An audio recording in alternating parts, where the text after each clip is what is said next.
Hey everybody, and welcome to my channel. My name is Noah Kellman, and I'm here to show you everything that I know about modern jazz piano. So this video series is going to be about showing you every single solo piano technique that you could possibly need to know. Now, inevitably, I'm probably going to forget some in there, but I'm going to do my best to literally show you every single one that I can think of. I'm also going to do this from 0 to 100, so we're going to start simple, start basic, and then we're going to get pretty advanced by the end of the series. So there should be some really useful concepts and ideas for everybody. All right, let's dive into these solo piano techniques, and let's start kind of fundamental here. All right, so let's take a look at a basic 7th chord. Here's a C major 7. So concept number 1 is just going to be something we call open voicings. This is like the number 101 concept for basically creating solo piano voicings. So all we're going to do is we're going to take the 2 middle notes and actually put them on top. So the structure becomes, I'm going to move down the octave here. The structure becomes 1, 7, 3, 5. And that's it. All right. So that is how the voicing works. So if we have a minor 7 chord, of course, it's going to be 1, flat 7, flat 3, 5. If it's a half diminished 7, we'll just flat the 5 as well. So basically, regardless of the song, we can actually set up with these open voicings and still have room on top for melodies.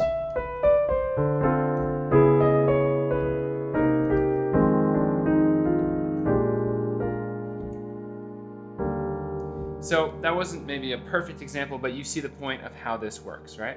So I'm going to give you a quick trick here. Now, 2-5-1s are, of course, so common in jazz.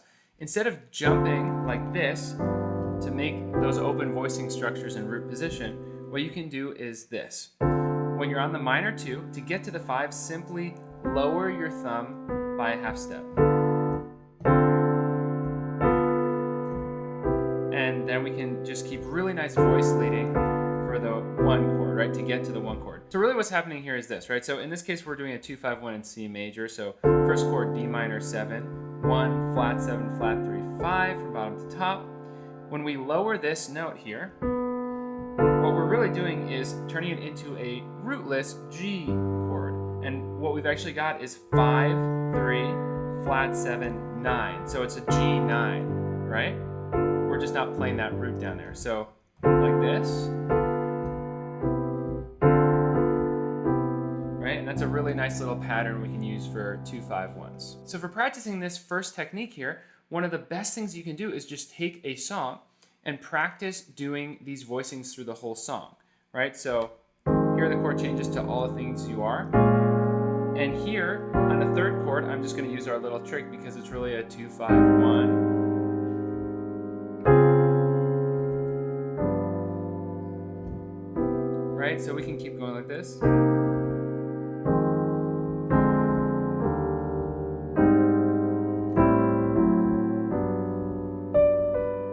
And that's a really great way of doing it. By the way, just a quick shout out to my teacher, Rick Montalbano, one of the greatest educators in jazz piano that I've ever met in my life, from upstate New York. I still remember when he taught me these little open voicing tricks way back in the day. I must have been 12 years old, and they've stuck with me until now. So thanks a bunch, Rick. I appreciate that, man.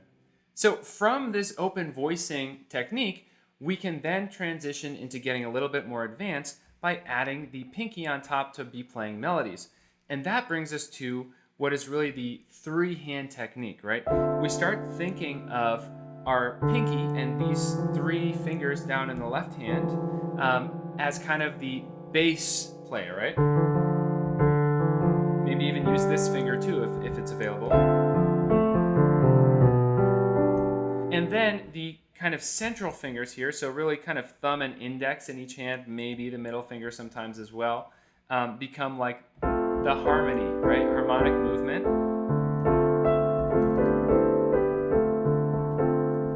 And then in the pinky and 4th finger of the right hand, we have the melodic player, right? We have the melody. So it's almost like bass player, right? Harmony, melody. And I want to give credit where credit is due. I think it was Fred Hirsch who first, mentioned this as the 3-hand piano technique. Another absolutely incredible educator. And so this technique is really useful. And of course, the way we can start practicing it is just by adding melodies on top.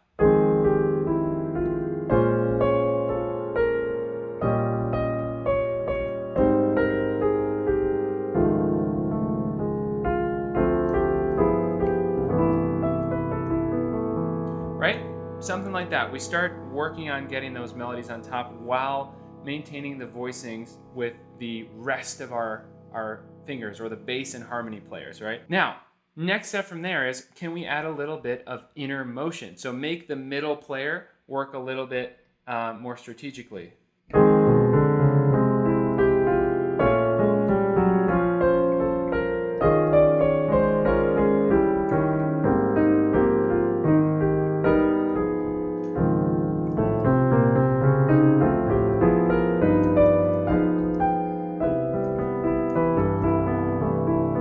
So all I'm really doing is just kind of working on giving those middle fingers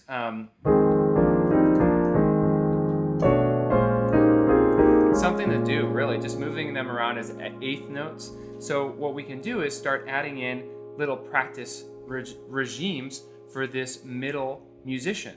So we could work on just kind of a eighth note based both hands movement here.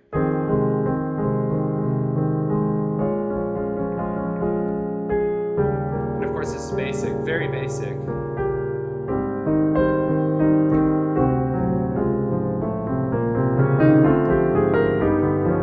then we get a little bit more complex, right? We start to venture out with the melodies, right? And of course, one thing we can do is, move the chords on the inside diatonically. So that means we're moving them right along the scale pertaining to that chord. And so that would be the three-hand piano technique. So we start with open voicings, we really get those under our fingers, and then we move into the three-hand piano technique, get a melody on top, and then we start working on inner motion. So right there, those are some of the most important fundamental beginner solo piano techniques that you could possibly learn. So if it suddenly got a lot darker outside around me, that's because I actually just jumped off for a while to work with one of my mentees from my mentorship program, which is a program I'm really, really excited about. Basically, I'm working with a small group of people really day in, day out to help them achieve their goals and just get better at the piano, or composition, or even in some cases business. So if you're interested in that, feel free to schedule a quick call using the link in the description, and that call will be either with me or one of the coaches from the program. It's totally free, and we can just chat, maybe give you some tips about the piano, and see if there's an opportunity to work together in either that program or some other type of learning experience that we offer. And of course, I really, really appreciate any PDFs you purchase or any course you join, because that really, really helps support me and the channel, and just give me the time to keep making these videos, which I absolutely love doing for you all. So that's it for today's video, everybody. Thank you so much for watching. I hope you got some really useful information about this. This is kind of the first level structure for me of being, competent at solo piano. And for me, this is a really nice way of looking at the foundation linearly. By the way, if you did find the video helpful, I would really appreciate you giving it a thumbs up. Helps me move it up in the YouTube algorithm and get some more views. And if you are new to the channel, please consider clicking subscribe and clicking the bell to turn on notifications so you don't miss any more videos just like this one today. Thanks so much for watching, and I will see you next week.